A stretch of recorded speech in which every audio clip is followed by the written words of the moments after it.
একজন দিনদার বাচ্চা ছিলেন ওমর ইবনে আব্দুল আজিজ। একদিন তিনার সন্তান এবং স্ত্রীকে নিয়ে বাইতুল মালে চলে গেলেন। বাইতুল মালে যখন চলে গেলেন, বাইতুল মালে যাওয়ার পরে উনি দেখলেন, উনি বাইতুল মাল পরিদর্শন করতেছিলেন, অর্থ মন্ত্রণালয়। ওনার ছোট্ট ছেলেটা দৌড়ায় একটা আপেলের মধ্যে হাত দিয়ে আপেলের ঝুড়ি থেকে একটা আপেল নিয়ে ছোট্ট বাচ্চাটা মুখের ভিতরে ছোট ছোট দাঁত দিয়ে কামড় দিয়ে খেতে লাগলো।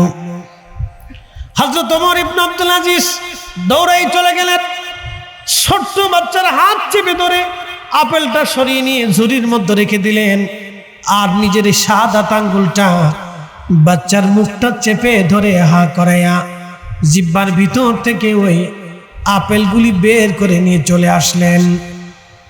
বাচ্চাটা কাঁদতে লাগলো। স্ত্রীর নাম ছিল ফাতেমা। ওনার সহধর্মিনী দৌড়ে এসে বাচ্চাটা কোলে নিয়ে বললেন, স্বামী আমার, এতটুকুন বাচ্চা তো আর বাইতুল মাল চিনে না। কার আপেল? জনগণের আপেল না, তার আপেল। এই বাচ্চাটা তো জানে না। একটা আপেলই না হয় এই বাচ্চাটা খেয়ে ফেলে দিয়েছে। স্বামী আমার, আপনি কি বাচ্চাটার জন্য আপেলটা ছেড়ে দিতে পারতেন না? তার মুখের ভিতর থেকে আপেল কেন বের করে নিয়ে আসা লাগবে? বাচ্চা কান্না করতেছে। কেন আপনি তাকে কান্না করাইলেন, কষ্ট দিলেন? হযরত ওমর ইবনে আব্দুল আজিজ ডাক দেখে, বিবি শোনো আমার, এই আপেলটা রাষ্ট্রের সম্পদ, জনগণের সম্পদ, এই মুসলিম মিল্লাতের কোটি কোটি মানুষের সম্পদ। এই আপেলটা আমার বাচ্চাটা খেয়ে ফেলতেছে।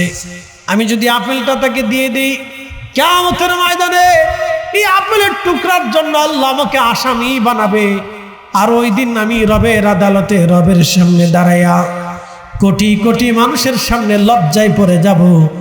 সেই দিনের লজ্জা থেকে আজকের এই দুনিয়ায় ছোট্ট বাচ্চার ক্রন্দন, এই কান্নাটা আমার অন্তরটাকে বেশি ব্যথা দেয় নাই, কিন্তু কিয়ামতের ময়দানে কোটি কোটি মানুষের সামনে আমি লজ্জায় পড়ে যাব, আল্লাহর দরবারের আসামি হয়ে যাব।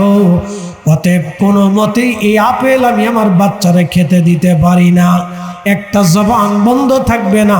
চিৎকার মেরে জোরে বলেন আল্লাহু আকবার। 14টা কারণে পৃথিবীতে গজব আসবে। 1 নাম্বার কারণ হবে ওয়ামাতুস সালাহ, উম্মত নামাজ মেরে ফেলে দিবে। নামাজ, ভূমিকম্প আসবে, উম্মত নামাজ মেরে ফেলে দিবে। নামাজ, খুব মনোযোগ দিবেন। 1 নম্বরে নামাজ। জোরে বলেন, প্রথম নম্বরে কি? নামাজ। 1 নম্বরে নামাজ মেরে ফেলে দিবে। মুসল্লি মসজিদে পাওয়া যাবে না। 2-1 জন মুসল্লি যা থাকবে তার ভিতরে 50% সুদ ছাড়বে না। কিছু মুসল্লি ঘুষ ছাড়বে না।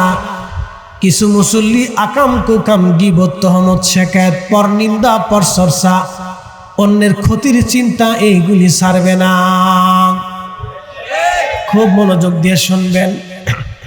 ওয়ামাতুস সালাহ, উম্মত নামাজ মেরে ফেলে দিবে। নামাজ, আল্লাহর কোরআন বলতেছে, ইন্নাস সালাতা তানহা আনিল ফাহশাই ওয়াল মুনকার। নিশ্চয় নামাজ মানুষকে খারাপ কাজ থেকে ফিরাবে। নামাজ পড়ার পরে যদি কেউ গীবত করে, নামাজ পড়ার পরে যদি কেউ গীবত করে, তাহলে বুঝতে হবে নামাজ হলো না। নামাজ পড়ার পরেও যদি কেউ অন্যের ক্ষতির চিন্তা করে, বোঝা গেল নামাজ হলো না। অনেক ভাই আছে জীবনে বনের জমি বুঝাই দেয় না। সত্য কারণের 1 নম্বর কারণ হলো ওয়ামাতুস সালাহ, উম্মত নামাজ মেরে ফেলবে। উম্মত নামাজ মেরে ফেলবে। সেই কারণে পৃথিবীতে আল্লাহর গজব আসবে, ভূমিকম্প আসবে, দুর্যোগ আসবে। আল্লাহর আকাশ থেকে পাথর নিক্ষেপ হতে পারে, জমিনে দুর্ভিক্ষ নেমে আসতে পারে, অনাবৃষ্টি, অতিবৃষ্টি, মহামারী, সাইক্লোন আর বন্যা, টর্নেডো। ওয়াইদাল বিহারু ফুজ্জিরাত, সমুদ্র উদ্বেলিত হয়ে সুনামি হয়ে পৃথিবীর মানুষ ভাসিয়ে নিয়ে যেতে পারে। ভূমিকম্প হয়ে বিরাট বিরাট শহরটাকে মাটির নিচে দাবি দিতে পারে, মুহূর্তের ভিতরে লক্ষ লক্ষ মানুষ মারা যেতে পারে। আপনি বুঝেন তো, ঢাকা শহরে 8 স্কেলের যদি একটা ভূমিকম্প হয় তাহলে 65% বিল্ডিং ধসে পড়ে যাবে, ভেঙে যাবে। 65% বিল্ডিং যদি ঢাকা শহরে ভেঙে পড়ে যায়, আপনি বের হবেন কোথা দিয়ে, কোন রাস্তা দিয়ে, ঢুকবেন কোন রাস্তা দিয়ে, সাহায্য করবেন কোন রাস্তা দিয়ে? তার মানে ঢাকা শহরে ঢুকারও কোনো পথ নাই, বের হওয়ারও কোনো পথ নাই। উদ্ধার অভিযান বন্ধ হয়ে যাবে। 24 ঘন্টা পরে রক্তের গন্ধ বের হয়ে যাবে, মরা মানুষের শরীর থেকে দুর্গন্ধ বের হয়ে আসবে। দুর্গন্ধের বাতাসে ভারী হয়ে আহত মানুষগুলি মারা যাবে। আহা, আহত অবস্থায় উদ্ধার করা সম্ভব হবে না, কারণ উদ্ধার করার মতো পর্যাপ্ত পরিমাণ কোনো সামগ্রী বাংলাদেশে নাই। তার মানে বোঝা গেল কোনো পরিবার একবারে নিঃশেষ হয়ে যাবে। শত শত কোটি টাকার মালিক নিমিষেই মিসকিন হয়ে যাবে, দরিদ্র হয়ে যাবে। যারা অনেক টাকার মালিক, এক সময় তাদের আর কিছুই থাকবে না। সন্তান বেঁচে থাকবে, বাবা মা মারা যাবে, সম্পদের কোনো কিছুই থাকবে না, একবারে দরিদ্র হয়ে যাবে, নিঃস্ব হয়ে যাবে। এমন পরিস্থিতি বাংলাদেশে হতে পারে কি পারে না? বাকেরগঞ্জবাসী মনোযোগ দিবেন। 2 নম্বর কারণ হলো ওয়াদাউল আমানাত। আমানত ধ্বংস হয়ে যাবে, আমানত থাকবে না, আমানত উঠে যাবে। প্রশ্ন রাখবেন, ফরিদি হুজুর আমানত কি? আমানত কিভাবে উঠে যাবে তার বাস্তব প্রমাণ হলো, যদি বিশ্বাস আপনি না করেন, আমানতকে যদি টেস্ট করতে চান, পরীক্ষা করতে চান, তাহলে 2, 4, 5 লক্ষ টাকা কাউকে বিনা কাগজে একটু হাওলাত দিয়ে দেখেন, তারপরে বুঝবেন আমানত কেমনে মরে যায়। উম্মাত আমানত মেরে ফেলবে, আমানত ধ্বংস করে ফেলবে, আমানতের খেয়ানত করবে। নবীজি বলেন, আমার উম্মতেরা মুনাফিকের 3টা আলামত। 1 নম্বর কথায় কথায় মিথ্যা বলবে, 2 নম্বর আমানত রাখলে খেয়ানত করবে, 3 নম্বর ওয়াদা করলে বরখেলাপ করবে। 1 নম্বর কথায় কথায় মিথ্যা বলবে, 2 নম্বর আমানত রাখলে খেয়ানত করবে, 3 নম্বর ওয়াদা করলে বরখেলাপ করবে। আজকে আপনি যদি দেশের খাদ্য ব্যবস্থার দিকে তাকান, খাবারের দিকে যদি আপনি তাকান, বাংলাদেশের প্রত্যেকটা পণ্যের ভিতরে ভেজাল, কেমিক্যাল। আপনি চালের দিকে তাকান, ডালের দিকে তাকান, তেলের দিকে তাকান, আপনি ওই ওষুধের দিকে তাকান, বিষের ভিতরেও ভেজাল ঢুকে গেছে। বলে বিষ খাইলেও মানুষ মরে না, তার মানে মহামারী আসবে। আল্লাহ রাসূল বললেন 14টা কারণে পৃথিবীতে মহামারী আসবে। এই ডায়াবেটিস নামক মহামারী সারা পৃথিবীর মধ্যে ছড়িয়ে গিয়েছে। পৃথিবীর 100 জন মানুষের ভিতরে 5 জন মানুষ ডায়াবেটিসের সাথে আক্রান্ত। 100 জন মানুষের ভিতরে 5 জন মানুষ ডায়াবেটিস আক্রান্ত। বাংলাদেশে 18 কোটি মানুষ যদি থাকে, তাহলে 9 কোটি মানুষ ডায়াবেটিসের সাথে আক্রান্ত। মহামারী রূপে ছড়িয়ে পড়েছে ডায়াবেটিস। বলে হুজুর এগুলি কেন আসবে? কেন আসবে? মুসলমানের ধোঁকা দেওয়ার কারণে, 2 নম্বরের কারণে। আহা, কি বলবো আপনাকে, ভাষা বুঝাইতে পারবো না। এই আপনার বরিশালের আদালতে দাঁড়াইলে 500 টাকা 1000 টাকা দিলে মিথ্যা সাক্ষী পাওয়া যায়। বাপের নাম আব্দুল্লাহ, ছেলের নাম আব্দুল করিম, কিন্তু সাক্ষী দিল মিথ্যা। বলেন, ওই যে বাংলাদেশে যত ধর্ষণ হয়, খুন হয়, এই খুন এবং ধর্ষণ যারা করে প্রকাশ্য, তাদের পক্ষে আইনজীবী পাওয়া যায়, তাদের পক্ষে উকিল পাওয়া যায়। তার মানে আপনি বুঝলেন কি, এই উকিলগুলি কারা? যারা ধর্ষণের পক্ষ নিয়ে, ধর্ষকের পক্ষ নিয়ে আদালতে দাঁড়ায়। তার মানে আল্লাহর আকাশ থেকে তো পাথর নিক্ষেপ হওয়ার কথা। জোরে বলেন। বাকেরগঞ্জবাসী মনোযোগ দিবেন। কিয়ামতের আলামত 14টা কারণের ভিতরে আরেকটা কারণ, পিতা মাতার অবাধ্য হবে সন্তানরা, বাবা মার অবাধ্য হবে, প্রচুর পরিমাণে অবাধ্য হবে। কি কঠিন পরিণতি আমাদের। সমাজ এখন ভয়ঙ্কর পরিবেশে দুই ভাবে আছে। একভাবে হলো ছেলেরা বাবা মার খেদমত করতে চায় না, বাবা মার কথা শুনতে চায় না, বাবা মার প্রয়োজন তার মিটাইতে চায় না। 2 নম্বর, বাবা মা মারা গেলে দোয়া পর্যন্ত ভুলে গেছে। দোয়া নাই, দোয়া শেষ হয়ে গেছে। বুঝাই দিচ্ছি আপনাদেরকে, এটাও মহামারী। ছেলেরা দোয়া ভুলে গেছে। বলে হুজুর এটা আবার কেমন? বুঝাইতেছি, শুনে যাবেন। বাবা মা, আল্লাহ নবীকে এক সাহাবী বললেন, ইয়া রাসূলুল্লাহ, আমার আব্বা আম্মা মারা গেছে, আমার আব্বা আম্মাকে আমার কাছে কোনো হক পায় কিনা? নবীজি বললেন, হ্যাঁ পায়। বলে কি হক? বলে 1 নম্বর দোয়া। জোরে বলেন 1 নম্বরে কি? না, আরো জোরে বলেন কি? 1 নম্বরে দোয়া, দোয়া, দোয়া। কিন্তু মুসলমান দুয়াই মানে না, দুয়া মানে না। দোয়া ছেলেরা ভুলে যাবে। কিভাবে দোয়া করতে হবে আমার রব আমাদেরকে কোরআনের মাধ্যমে শিক্ষা দিয়ে দিলেন। কোরআনের মাধ্যমে আল্লাহ শিক্ষা দিলেন, দোয়া করো। সাহাবী সাদ রাদিয়াল্লাহু আনহু নবীর দরজায় আসলেন, ইয়া রাসূলুল্লাহ, আমার মা মরে গিয়েছেন, যদি সুযোগ পেতেন মা ওসিয়ত করতেন। মা তো মারা গেছে, আমি মার জন্য কি কোনো কিছু সাদকা দিব কিনা? বলে হ্যাঁ দাও। হুজুর, সাদকার সওয়াব কি মার কবরে যাবে কিনা? বলে হ্যাঁ যাবে। ইয়া রাসূলুল্লাহ, আমার একটা খেজুরের বাগান আছে, এই খেজুরের বাগানটা আমি আমার মার নামে সদকা করে দিলাম। জোরে বলা যাবে কি মারহাবা? জোরে বলেন কিসের বাগান? খেজুরের বাগানে কি পাওয়া যায়? জোরে জোরে জোরে, কি পাওয়া যায়? খেজুর কি কাপড়ে দেয়? কিসে দেয়? জোরে। খেজুর কি রং না খাবার? জোরে বলেন, খেজুর কি রং না খাবার? সাহাবী মার কবরে নেকি পৌঁছানোর জন্য যদি খেজুর খাওয়াইতে পারে, তাহলে আমরা মা বাবার কবরে নেকি পৌঁছানোর জন্য মুসলমানদেরকে দাওয়াত করে কেন খাওয়াইতে পারবো না? কোরআন বলতেছে, ফামান ইয়ামাল মিসকালা যাররাতিন খায়রান ইয়ারা। অনুপরিমাণ নেকির কাজ যদি তুমি করো, বেনিফিট তুমি পেয়ে যাবা। আল্লাহর নবী আয়াতে কারিমা তাফসীরের ভিতরে এসেছে, ইমাম ইবনে কাসির লিখেছেন সহিহ বুখারী থেকে, নবীজি বললেন, উম্মতেরা রে, তুমি জাহান্নাম থেকে বাঁচো, জাহান্নাম থেকে তুমি বাঁচো।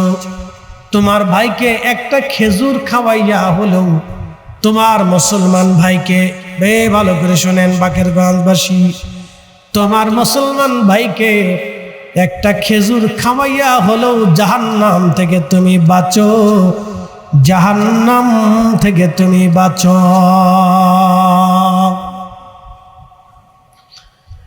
বাকেরগঞ্জবাসী, তোমার মুসলমান ভাইকে একটা খেজুর খাওয়া হলেও জাহান্নাম থেকে বাঁচো। সামনে ফুটবল খেলা, এই জন্য নেকের কাজকে বলা হয় নফল। আন-নওয়াফিল নফল বলা হয়। সহিহ বুখারীর কিতাবুর রেখাকে নবীজি বললেন, আমার উম্মতেরা রে, ফরজ ইবাদত আল্লাহর কাছে বেশি পছন্দ হয়।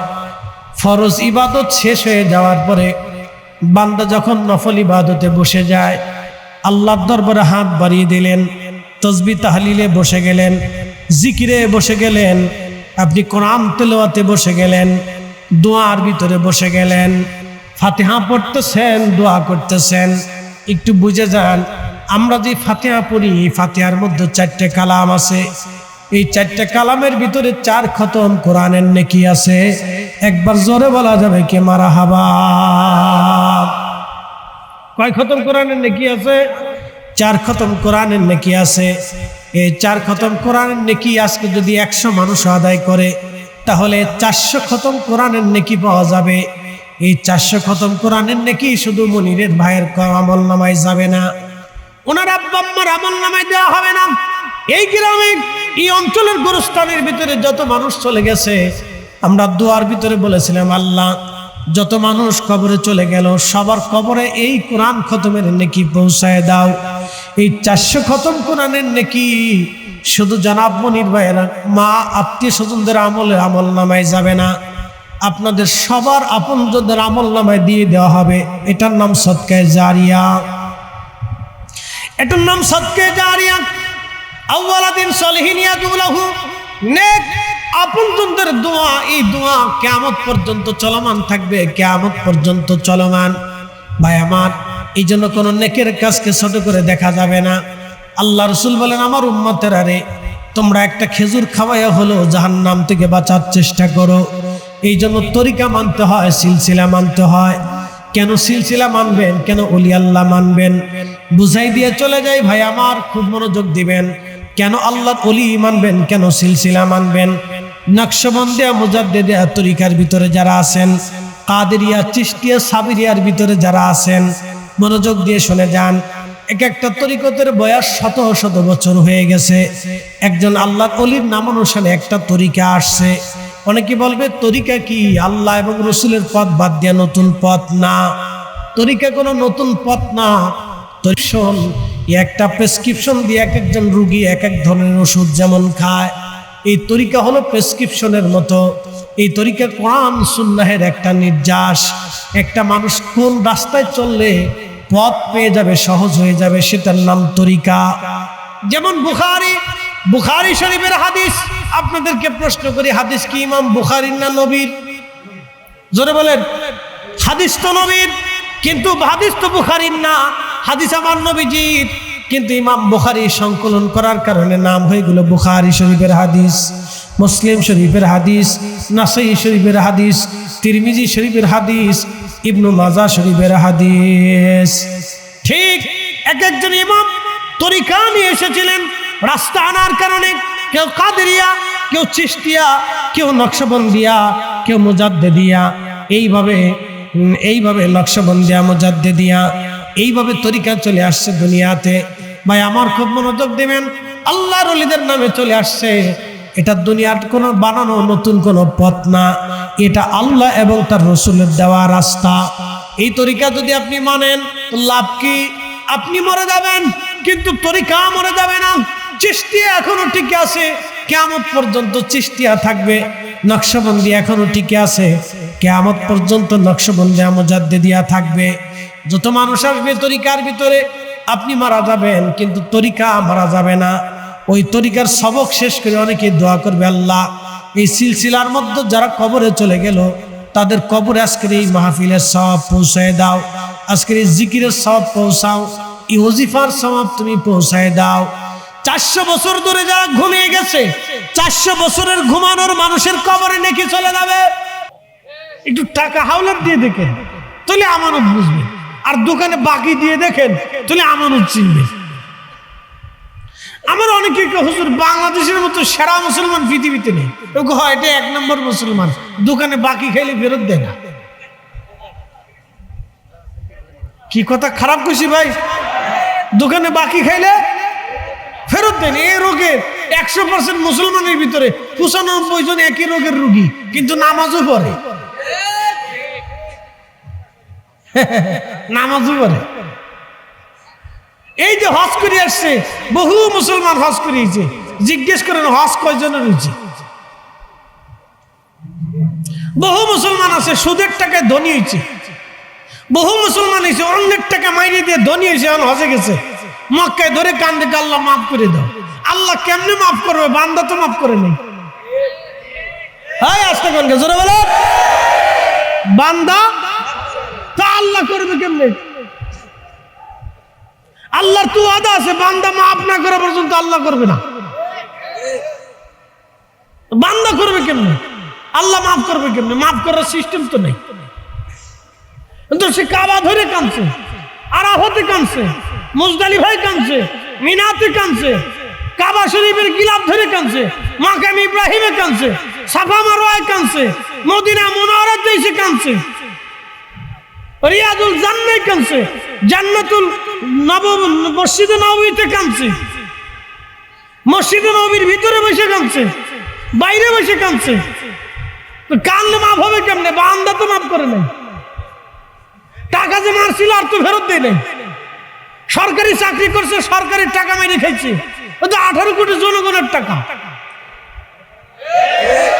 আমার ভাগ আছে, আপনার ভাগ আছে, এতিমের আছে, দুস্থের আছে, ল্যাংড়া আছে, কানা আছে, বুবা আছে, খুড়া আছে, ল্যাংড়া আছে, বেডি আছে, বেড়া আছে, বৃদ্ধ আছে, আবার অনেকে কবরও চলে গেছে, মাপ তো পাই নাই। হাতে তো কাবা ধরে কাঁদতেছে, আল্লাহকে আমি কেমনে মাফ করবো? তুই তো 18 কোটি মানুষের হক মেরে দিয়েছিস।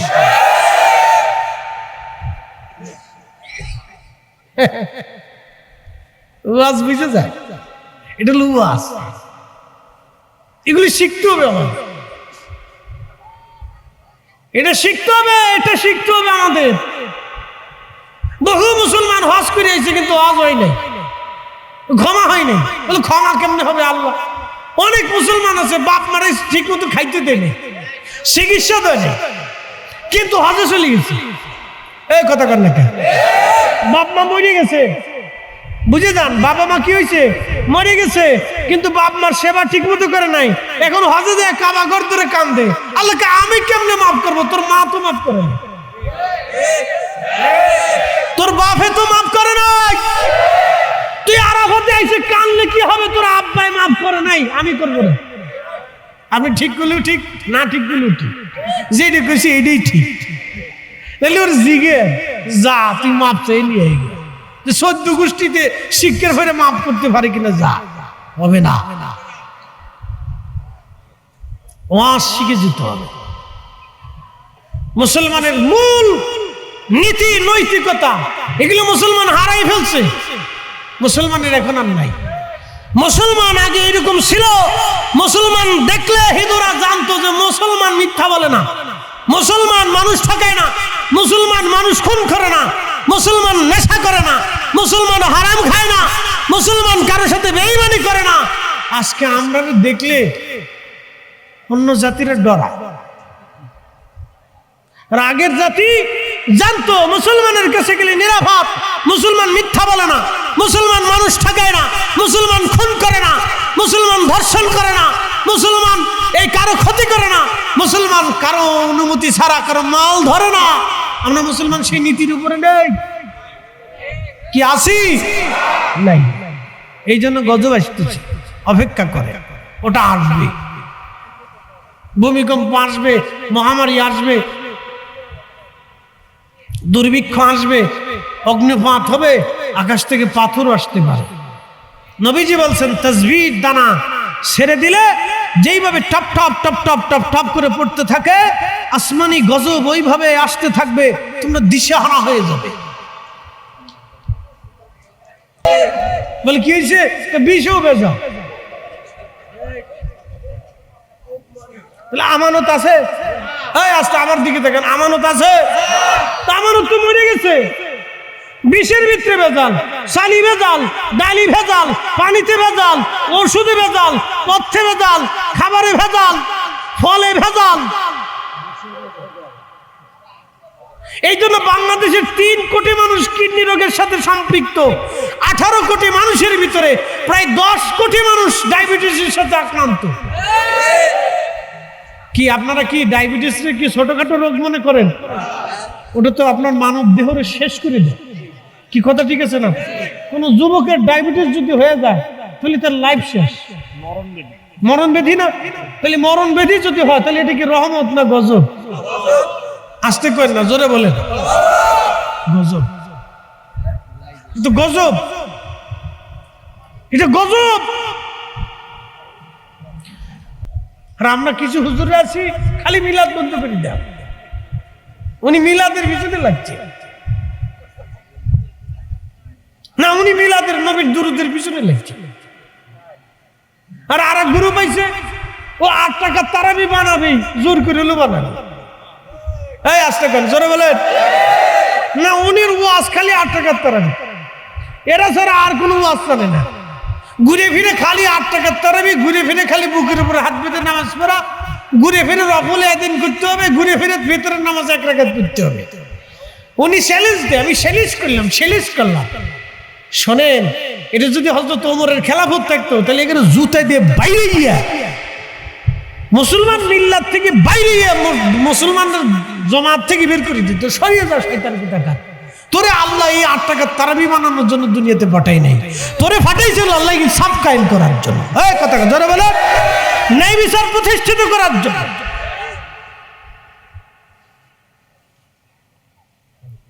প্রিয় উপস্থিতি, কথা সত্য কিন্তু তিতে। কথা কি সত্য কিন্তু তিতা। আল্লাহর ওলিরা এজন্য ছিলেন, ওলিরা এমনি আসে নাই, নিজেদের চাহিদার জন্য আসে নাই। ওলিরা এসেছিল আমাদের মাথায় টুপি পরানোর জন্য, ওলিরা এসেছিলেন আমাদের কাতারে দাঁড়া করানোর জন্য, ওলিরা এসেছিল জিকিরের মজলিসে বসানোর জন্য, ওলিরা এসেছিল দুয়ার মজলিসে হাত তোলার জন্য, ওলিরা এসেছিল নবীর সুন্নত পালন করানোর জন্য, ওলিরা এসেছিলেন ইনসাফ দেখানোর জন্য, ওলিরা এসেছিলেন এই আল্লাহর জমিনে আল্লাহর দ্বীন, আল্লাহর কালেমা, আল্লাহর বিধান, আল্লাহর কোরআন বুঝানোর জন্য। কি কথা কয়, ওলিরা এই জন্য এসেছিল, ওলিরা আসছিলেন এই জন্য। আমি মালদ্বীপে গেছি, একদিনে একসাথে মালদ্বীপের সমস্ত মানুষ হযরত ইব্রাহিম ইস্কান্দারি রাহিমাহুল্লাহর কাছে কালিমা বলল। ওনার মাজার জিয়ারত করে আসছি 400 বছর আগে। সে মসজিদটা এখনো আছে 400 বছর আগে যেটা নির্মাণ করছিল, সে মিনারাটা এখনো আছে, যে মিনারার উপরে দাঁড়ায় আজান দিত। খুব মনোযোগ দিবেন। মালয়েশিয়ার মালাক্কার সাগরের ভিতরে ছোট্ট একটা দ্বীপ পোলাও বুসারের ভিতরে 950 বছর আগে 900 বছর আগে হুজুর মহিউদ্দিন আব্দুল কাদের জিলানী আল গিলানী বরফির রাহিমাহুল্লাহর কলিজার টুকরা বেটা হযরত শেখ ইসমাইল বুগদাদি আল হাসানী আল হুসাইনি আওলাদে রাসূল নবীর বংশধর, ওইখানে কালেমার দাওয়াত দিয়ে সাগরের মাঝখানে ঘুমাই রয়েছে। একসাথে বলল মারহাবা। 900 বছর। আমি ওই মসজিদে মিলাদ পড়ছি, ইমাম সাহেবকে মিলাদ পড়তে দেখেছি। আপনি তো বাংলাদেশে ভাবছেন খালি বাংলাদেশে মিলাদ হচ্ছে, দুনিয়া ঘুরেন না তো, এর লেগে দেখেন না তো। আমি ওই মসজিদের ইমাম সাহেব নিজে মিলাদ পড়ছি, আমি সাথে মিলাদ পড়ছি। নামাজের পরে দোয়া করছে, আমি একসাথে দোয়া করছি। আজানের আগে প্রায় 15 মিনিট পর্যন্ত কোরআন এবং দুরূদ শরীফ তেলাওয়াত করলো, আমি নিজে বসে বসে শুনছি। আজকের মসজিদ না, ওনার মাজারের পাশে মসজিদ, 900 বছর আগের মসজিদ, সেই মসজিদে মিলাদ হচ্ছে। একসাথে কোনো মারহাবা। সামনে এসে আমরা বাংলাদেশে ঝগড়া লাগাইছে, এটা বন্ধ করে মানুষের আসল জিনিস বুঝাইতো। কি কথা ঠিক আছে কিনা? আসলটা বুঝাইতো, যেটা আমাদের করণীয় ছিল। মুসলমানদের যে কাজ ছিল এই কাজ আমাদেরকে বুঝাইতে হবে। আল্লাহ আমাদের উপর বিরাট দায়িত্ব দিয়ে রাখছে, অনেক বড় দায়িত্ব দিচ্ছে, বিরাট দায়িত্ব আল্লাহ আমাদেরকে দিয়েছে। লক্ষ লক্ষ মানুষ আমাদের কথা শুনে, লক্ষ লক্ষ মানুষ আমাদের কথায় উঠে বসে, লক্ষ লক্ষ মানুষ আমাদের কথায় দিন বুঝে, কোটি কোটি মানুষ আমাদের মুখের দিকে চেয়ে থাকে। যে মায়ের সন্তান ধর্ষণের শিকার হয়েছে, সে মা চেয়ে থাকে হয়তো কোনো আলেম আমার সাহায্যের জন্য আসবে। যে মার সন্তানকে হত্যা করা হয়েছে, সেই মা আদালতের প্রাঙ্গণে বসে থাকে হয়তো কোনো আলেম আমার সাহায্যের জন্য আসবে।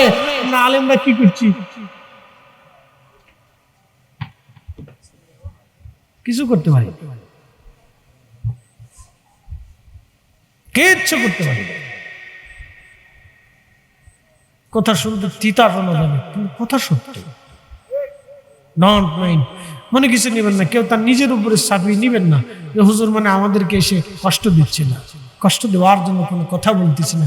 আল্লাহর রাস্তায় মাফ করবেন, আপনি আমার ভাই, আমিও আপনার ভাই। প্রিয় উপস্থিতি হাজিরিন, বাকেরগঞ্জবাসী মনোযোগ দিয়ে শুনে নেবেন। ভাই আমার বেশি লম্বা করব না, আবার একবারে খাটো করব না। বহুদিন পরে বরিশাল আমি আসছি, অনেক দিন আসা হয় না বরিশাল।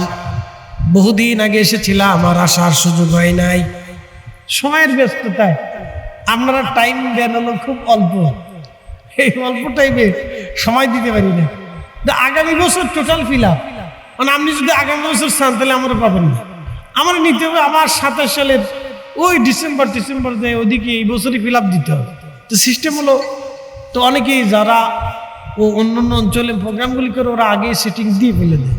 তো অনেক সময় আমি পারি না, আপনাদের ইচ্ছা থাকলেও আমার উপায় থাকে না, কারণ আমরা বক্তারা একটা অসুবিধা আছে, একটা ডেট যদি দিনের ভিতরে এগুলি বের হতেই পারে। এটি কিয়ামতের আলামত। আল্লাহর আকাশ থেকে গজব আসবে, দুর্ভিক্ষ বাড়বে।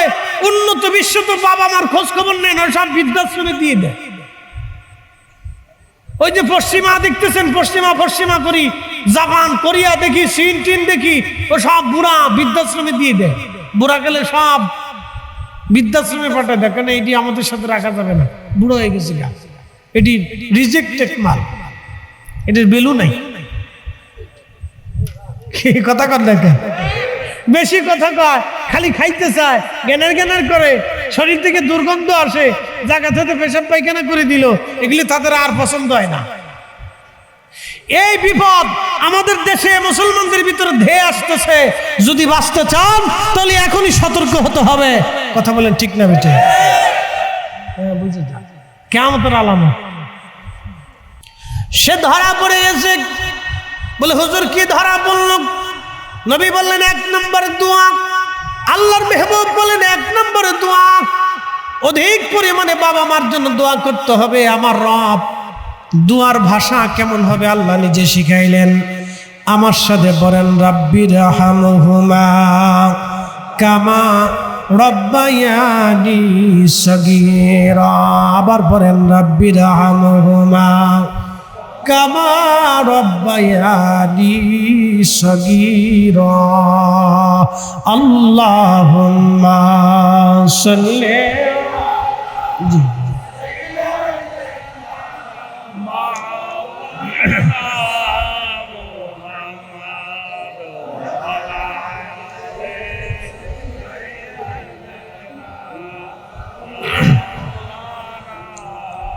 Allahumma salli ala Maulana Muhammad ala Sayyidina Maulana। ওই নামই আমার গলার মালা, ওই নামই আমার গলার মালা, ওই নাম জপে মোর জুড়াই জ্বালা। আমার সব ভুল হবে না পেলে ওই, আমার সব ভুল হবে না পেলে ওই চরণ তলে ঠাই। ওই নামের মাঝে কি যেন এক শান্তি খুঁজে পাই, ওই নামের মাঝে কি যেন এক শান্তি খুঁজে পাই। আল্লাহ সাল্লি আলা, জবান খুলে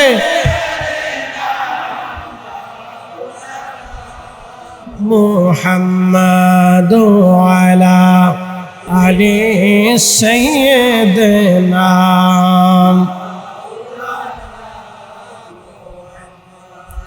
বাকেরগঞ্জবাসী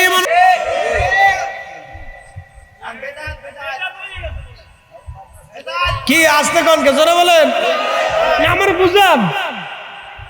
সাহাবী যদি মার কবরে নেকি পাঠানোর জন্য যদি খেজুর খাওয়াইতে পারে, তাহলে আমরা কেন মার কবরে বাবার কবরে নেকি পাঠানোর জন্য মুসলমান তলবে ইলম উলামা ফুজালা তলাবা মুরব্বি গরিব মিসকিন অসহায় দরিদ্র মধ্যবিত্ত আমার মেহমান আমার প্রতিবেশী আমার আত্মীয় স্বজনকে দাওয়াত করে নে, কেন খাওয়াইতে পারবো না?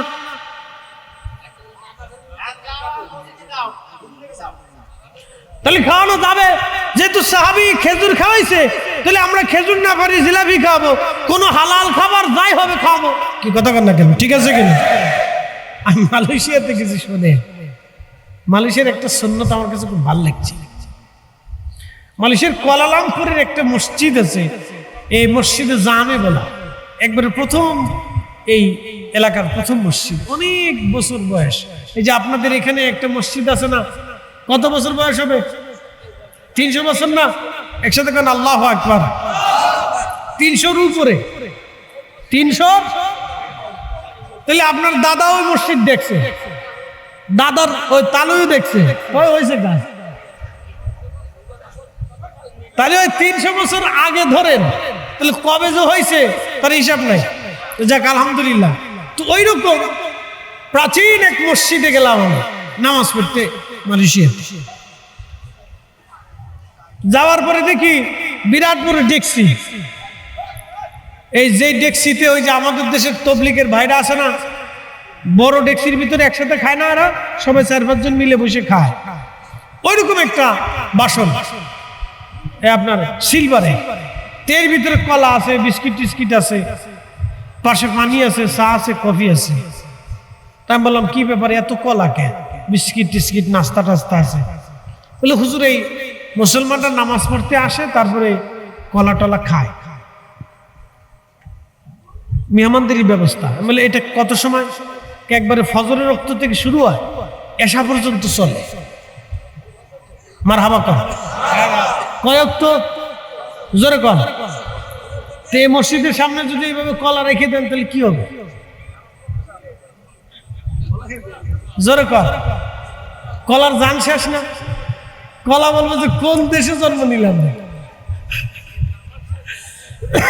আর এরকম 2-4-10 মণ কলা যদি বাইতুল মুকাররমের সামনে রাখা যায় তো কলা শেষ। তার মানে বোঝা যাচ্ছে আমরা জাতিগতভাবে এখনো আমাদের অনেক কিছু শিখার আছে। কথা ঠিক আছে কিনা? মসজিদের জুতা এখনো কিন্তু চুরি হয়। কথা ঠিক আছে কিনা? মসজিদের জুতা এখনো কি হয়? তো চুরি কি কুত্তায় লয়ে যায়? তো কিসে লয়? মানুষই লয়ে যায়। তাহলে বুঝে গেল আমরা এখনো অসুস্থ, এখনো একটা জুতার লোভ সারতে পারি না। তার মানে আমাদের অনেক সমস্যা আছে। তাহলে তারা এখনো সুন্নত চালু রাখছে, মসজিদে খাবারের ব্যবস্থা। বলে হুজুর এটা আবার কোন সুন্নত? বলে দিয়েছে এটা কোন সুন্নত, না বললে তো বুঝবেন না। আল্লামা শেখ আব্দুল হক মুহাদ্দিস দেহলভী রাহিমাহুল্লাহ এই উপমহাদেশের প্রথম মুহাদ্দিস, 400 বছর আগের মুহাদ্দিস। একসাথে কোন আল্লাহু আকবার। কত বছর আগে? ওনাকে বলা হয় এই উপমহাদেশের মুহাদ্দিসের জনক। বলে কেন? উনি প্রথম হাদিসের কিতাব এনে এদেশে হাদিসের দর্শ, উসুল, নীতিমালা, বুখারী, সিয়াসিত্তা আরো আনুষঙ্গিক যত হাদিসের কিতাব আছে উনি আনছিলেন জাহাজ ভরে ভরে সৌদি থেকে। এই জন্য ওনাকে হাদিসের জনক বলা হয় এই উপমহাদেশে। শেখ আব্দুল হক মুহাদ্দিস দেহলভী রহমাতুল্লাহ আলাইহি আমরা তরিকার নকশবন্দিয়া মুজাদ্দিদিয়ার একজন রাহবার। একসাথে কোন আল্লাহু আকবার। নকশবন্দিয়া মুজাদ্দিদের কি রাহবার ফতে আলী রসুলেনামা। ভালো করে শুনে নেন, ফতে আলী রসুলেনামা থেকে আমাদের অনেক সিলসিলা আসছে, সরসিন আসছে, পুরপুরা আসছে, হলদিবাড়ি আসছে, আটটুসি আসছে, ফান্দাউক আসছে, আরো অনেক শাখা ভারত উপমহাদেশ দেশে আমি অনেক জায়গায় গেছি। আল্লাহ আমার নিচে খুব মনোযোগ দেন। আমি মুজাদ্দিদে জামান হযরতে আবু বকর সিদ্দিক ফুরফুরানি রহমাতুল্লাহ মাজার জিয়ারত করে আসছি। হযরতে কারামতুল্লাহ জনপুরি রহমাতুল্লাহ আলাইহির বড় আওলাদ আব্দুল আবাল জনপুরি রহমাতুল্লাহ মাজার মানিকতলা সুফি ফতে আলী রসুলেনামা রহমাতুল্লাহ মাজারের গেটের সামনে পাশে ওনার মাজার জিয়ারত করছি। দুজনের মাজার শরীফ জিয়ারত করছি। ওনাদের মাজার থেকে একটু আগাইলে হুজুর মহিউদ্দিন আব্দুল কাদের জিলানী রহমাতুল্লাহ নাতির মাজার আছে, আমি সেটাও জিয়ারত করে আসছি। তো মনোযোগ দেন। তো যেই কথা বলছিলাম যে শেখ আব্দুল হক মুহাদ্দিস দেহলভী রহমাতুল্লাহ আলাইহি উনি আজ-জজবুল কুলুবের মধ্যে লিখছেন যে সাহাবীদের আদত ছিল, অভ্যাস ছিল, গাছের খেজুর প্রথম আসলে গাছের খেজুর পাকছে না কাইটে নিয়ে মসজিদে নববীর যে খুঁটি ছিল খেজুর গাছের খুঁটির সাথে বাইতে রাখতো। তো সাহাবীরা যাইতো নামাজ পড়তে, ক্ষুধার্ত সাহাবীর ইচ্ছা হলে একটা পেরে খাইতে। মারহাবা কর না আরো জোরে জোরে। এই সুন্নত পীর মাশায়েখরা সুন্নিরা বহুদিন পর্যন্ত চালু রাখছে, মসজিদে জুমার দিন আসলে মিলাদ দিয়ে সিন্নি খাওয়াইয়া। আগে তো কলা পাতা ছিল, কি কথা ঠিক আছে কিনা? আগে কি ছিল? কলা পাতা ছিল। মানুষের এত আধুনিকতা ছিল না। কলা পাতার ভিতরে আমরা সিন্নি খাই মিলাদ পড়ছি। বরাত আসলে, বিভিন্ন রাত আসলে, কদরের রাত আসলে, মেরাজের রাত আসলে, তারপরে জুমার রাত আসলে, বিভিন্ন বিষয়ে জুমার দিন আসলে মানুষের মিলাদ দিত, দোয়া খের করাইতো। সেই সিন্নি তাবারক খাওয়াইতো। মিয়া, মসজিদে তাবারক খাওয়া যদি বেদাত হয়ে যায়, তাহলে 1450 বছর আগে সাহাবীরা তো মসজিদে বসে খেজুর খেয়েছে, ওটা কি হবে? কি কথা কর না কা? 1450 বছর আগে সাহাবীরা মসজিদে নববীর ভিতরে বসে খেজুর খেয়েছে। সাহাবীরা খেজুরের কাঁধে এনে কেটে বেঁধে রাখছে। একসাথে কেন মারাবা? তারই একটা ধারাবাহিকতা সিস্টেম এখনো বাংলাদেশে আছে। আমরা যারা সুন্নি পীর মাশায়েখ আছে, যারা মুরিদ আছে, তারা ভালো কিছু রান্না বান্না হলে অথবা ভালো কিছু হলে হাদিয়া টাদিয়া হলে পীর মাশায়েখদের কাছে নিয়ে যায়, উস্তাদ মাশায়েখদের কাছে নিয়ে যায় যে হুজুর এটা আপনার জন্য আনছি। কি কথা ঠিক আছে কিনা? কথা কথা কন জোরে বলেন।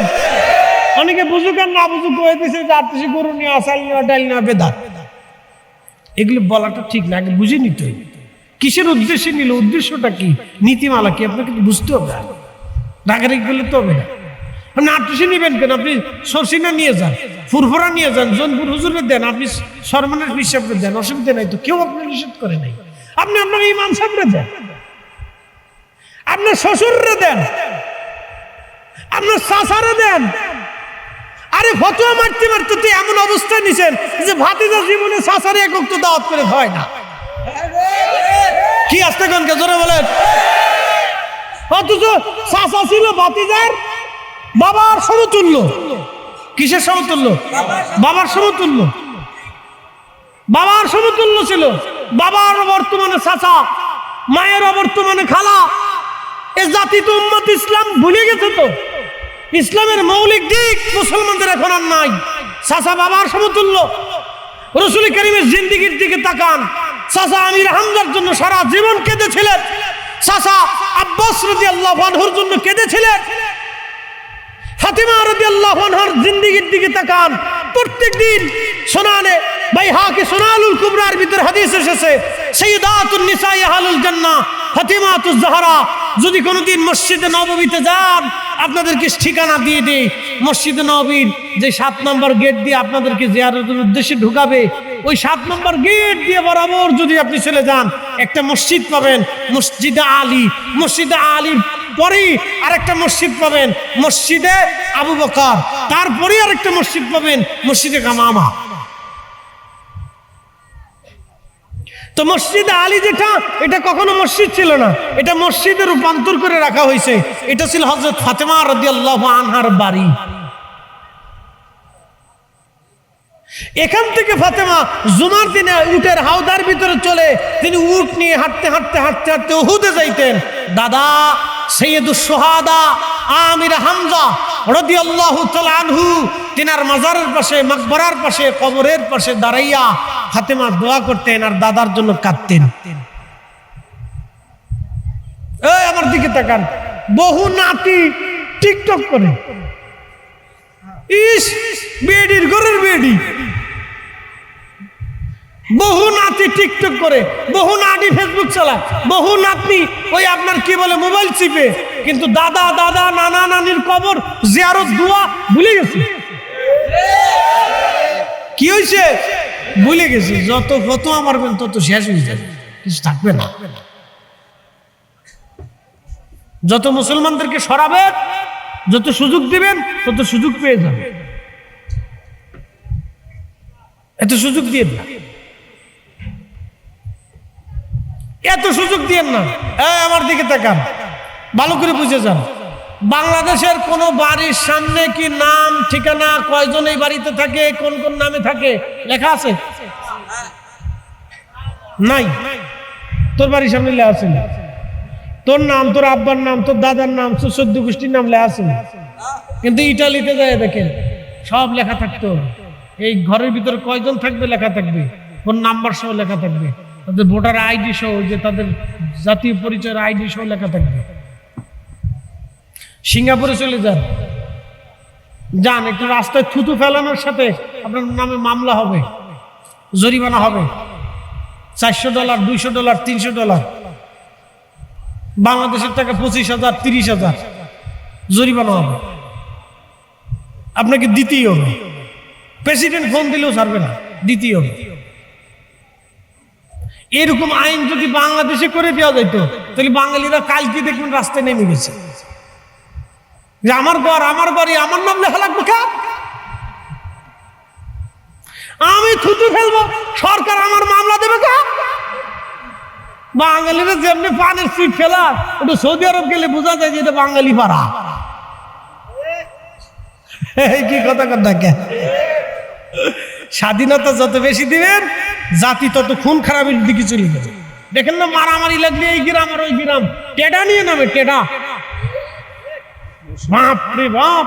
ওই যে ওইদিকে মাহফিলে যায় কি যুদ্ধ চলে, পুরি বাপ রে বাপ, যুদ্ধ করে গ্রামে গ্রামে ঝগড়া, বেড়ি বেড়ি মারামারি লিখতেছে, দাও কুড়াল নিয়ে নামছে। যত স্বাধীনতা দিবেন তত সমস্যা, এই জন্য যত সুযোগ দিবেন সন্তানকে তত সমস্যা। মুসলমানদেরকে যত বেদাতের ভয় দেখায় আমল থেকে দূরে রাখবেন তত সমস্যা। মুসলমানদের জিকিরে বসাইতে হবে, দুয়ায় বসাইতে হবে, মিলাদে বসাইতে হবে, ফাতিহায় বসাইতে হবে, কুরআন খতমে বসাইতে হবে, তাসবিহ তাহলিলে বসাইতে হবে। এই কি কথা কর নাকি, জোরে বলে। আগে আমার বাপ দাদি, নানি, দাদি, খালা এদের ঘরের আওয়াজ থেকে কোরআনের তেলাওয়াতের আওয়াজ আসতে, এখন আসেনি, আসেনি, গেছে গা, গেছে গা, শেষ। কষ্ট হইতেছে আপনাদের। উচিত কথায় মই বাজার, গরম ভাতে বিলাই বাজার, ডাল ভাতে কুটুম বাজার। একসাথে বলবেন আল্লাহু আকবার। বলি তরিকার দরকার আছে না নাই? হ্যাঁ, তরিকা লাগবে। 400 বছর আগে যারা খুব চলে গেছে তাদের আমল নামায় নাকি চলে গেছে। 50 বছর আগে যারা ছিল আজকে নাই, তাদের কবরে কি চলে গেছে? নাকি চলে গেছে। প্রত্যেকদিন নফলের নাকি বাংলাদেশে আমার হুজুরের 50 লক্ষ মুরিদ যদি প্রত্যেকদিন 1 রাকাত করে 2 রাকাত করে নফল নামাজ পড়ে তাহলে কত কোটি হয়? 1 কোটি রাকাত নফল নামাজ। 1 কোটি 50 লক্ষ মানুষ যদি 2 রাকাত করে নফল নামাজ পড়ে তাহলে কয় কোটি হয়? 1 কোটি। 1 কোটি রাকাত নফল নামাজ একজনের যদি আমাদের এই হাওলাদার সব পড়ে তাহলে কত বছর লাগবে? না জিন্দেগি শেষ না, জিন্দেগিতে হবেও না। কিন্তু উনি কবর চলে গেছে, কিন্তু এই 1 লক্ষ মানুষ, 50 লক্ষ মানুষ কিন্তু উনারে ভুলে নেই। আমি চলে গেছি, আমারে ভুলে নেই। প্রফেসর সালাউদ্দিন সাহেব, বাইতুল মোকাররমের সাবেক খতিব সাহেব, উনি মারা গেছেন, ওনার কবরে কি নাকি যায় না? কি কথা বলে যায় না? বরিশালের প্রবীণ প্রাচীন যারা মুরিদ ছিল তাদের কবরে কি নাকি যায় না? কি কথা বলে যায় না? শুধু কি ওনাদের কবরে নেকি দেয় না, সবার কবরে চলে যায়। নকশবন্দিয়া, মুজাদ্দিদিয়া, চিশতিয়া, সোহরাওয়ার্দিয়া, ওসমানিয়া, নিজামিয়া, সাবিরিয়া, আমরা যারা বেদাতি কয় তাদের কবরও যায়, আমরা যারা ভণ্ড খায় তাদের কবরও যায়, আমরা যারা ওই মন্দ বলে তাদের কবরও যায়, আমরা যারা দেখতে পারে না তাদের কবরও যায়। এই গ্রামে যারা চিন্তা করছে আটটুসির মাহফিল হলো কে, তাদের কবরও চলে গেছে। একসাথে কোন আল্লাহু আকবার। না না, জোরে জোরে বলেন, জোরে বলেন, জোরে জোরে। তাহলে আমরা দোয়ায় কি হিংসা করছি? দোয়ায় কি কারো বাদ দিছি? এটাই হলো ওলিদের শিক্ষা। কি কথা কর না কেন? যারা সারসিনা আল্লাহর দোয়া করে তারা কি খালি নিজের জন্য দোয়া করে না, সবার জন্য করে? ওই যারা ফুরফুরা আছে তারা কি নিজের জন্য করে না, সবার জন্য করে? যারা জৈনপুরি আছে শুধু নিজ দোয়ার সময় করে আল্লাহ যারা জৈনপুরি খালি 11 বেহেশত দাও, যারা আটটুসির 11 দিও না, নাকি বলেন এই কোনো দোয়া সিস্টেম আছে? তাহলে সবার জন্য দোয়া হয়। একসাথে কোন আল্লাহু আকবার। তাহলে তরিকা মানার দরকার আসেনি? অলিদের রাস্তা এটা দরকার। আল্লাহ অলিদের পথে আমরা কবুল করুক, জোরে বলেন আমিন। মোহাব্বতে পড়েন আল্লাহুম্মা সাল্লি আলা।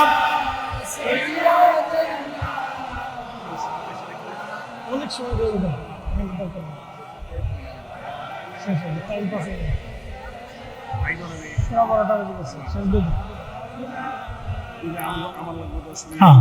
আল্লাহুম্মা সাল্লি আলা মাওলানা মুহাম্মাদ ওয়া আলা সাইয়্যিদিনা একটু জিকিরে লা ইলাহা জোরে লা ইলাহা লা ইলাহা লা ইলাহা লা ইলাহা লা ইলাহা লা ইলাহা লা ইলাহা লা ইলাহা আসিয়া বলে আল্লাহ আল্লাহ ফেরাউন দিছে কত জ্বালা আল্লাহ বলেন ও জিবরাইল খুলো হে জান্নাতের তালা লা ইলাহা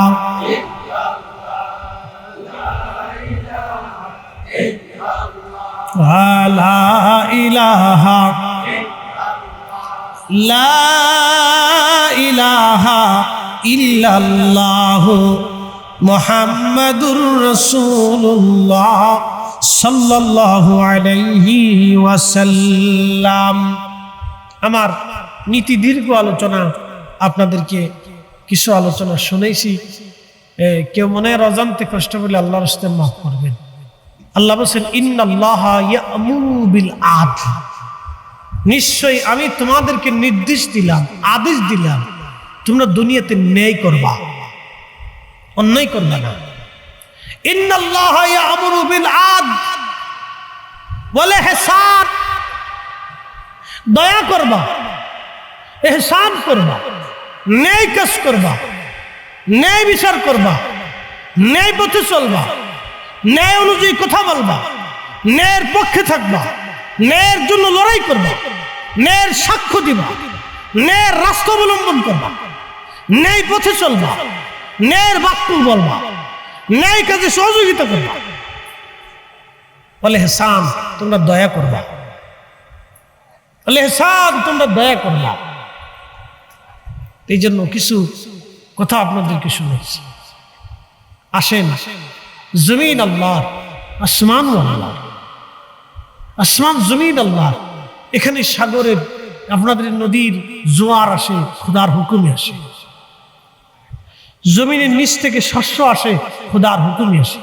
আল্লাহর আকাশ থেকে বৃষ্টি আসে, খোদার হুকুমে আসে। জমিনে শস্য হয়, নদীতে মাছ হয়, খোদার হুকুমে হয়। বাতাস প্রবাহিত খোদার হুকুমে হয়, ঠান্ডা গরম খোদার হুকুমে আসে। সূর্য উদয় এবং অস্ত খোদার হুকুমে হয়। আল্লাহর দেওয়া সিস্টেম অনুযায়ী পৃথিবী পরিচালিত হয়। এখানে আমাদের কারো হাত নাই, আমাদের কোনো শক্তি নেই। তাহলে আমাদের কাজ কি? খোদার বিধান মেনে চলা। সমগ্র সৃষ্টি খোদার বিধান মানে, আমাদের কাজ খোদার বিধান মেনে চলা। এই খোদার বিধানে আসছে ওয়াকুনু মা'আস সাদিকিন, তোমরা আমরা সাদিক, ওলিদের সোহবত নাও, ওলিদের বন্ধু হয়ে যাও। আল্লাহ ওলিদের পথে চলার তৌফিক দান করুক, জোরে বলে না আমিন। নেই কাজ নেই পথে চলা, এটা আমাদের দায়িত্ব। তরিকা আমাদেরকে এটা শিক্ষা দিয়েছে। প্রিয় ভাই আমার, আমাদের এই যে থানার প্রধান আছেন, এই যে ওনাদের কথা যারা থানার ভিতরে আছেন মেনে চলবেন, একটা বাইন্ডের ভিতরে থাকবে। জেলা প্রধান আছে, ওনাদের কথা মেনে চলবেন, একটা বাইন্ডের ভিতরে থাকবে। বন্যা আসলে পিঁপড়া দলবদ্ধভাবে একটা আর একটার সাথে কেঞ্চি দিয়ে ধরে পানির উপরে ভাসে। কথা ঠিক আছে কিনা? তাহলে ওনাদের সাথে একত্রিত ভাবে মিলেমিশে তরিকতের কাজ করবে। এই একত্রিত ভাবে কাজ করছেন বিধায় কিন্তু আজকে সৌন্দর্য বাড়ছে। কি আসতে কোন জোরে বলে সৌন্দর্য বাড়ে নাই? সৌন্দর্য বাড়ছে। তোকে আগামীর কাজ যেন ঐক্যবদ্ধ ভাবে থাকে। একতার শক্তি এটা সবচেয়ে বড় শক্তি। আল্লাহ সেই একতার শক্তি আমাদেরকে দান করুক, জোরে বলে না আমিন। আসেন নবীজিকে সালাম জানাই, ইয়া নবী সালাম আলাইকা ইয়া রাসূল সালাম আলাইকা ইয়া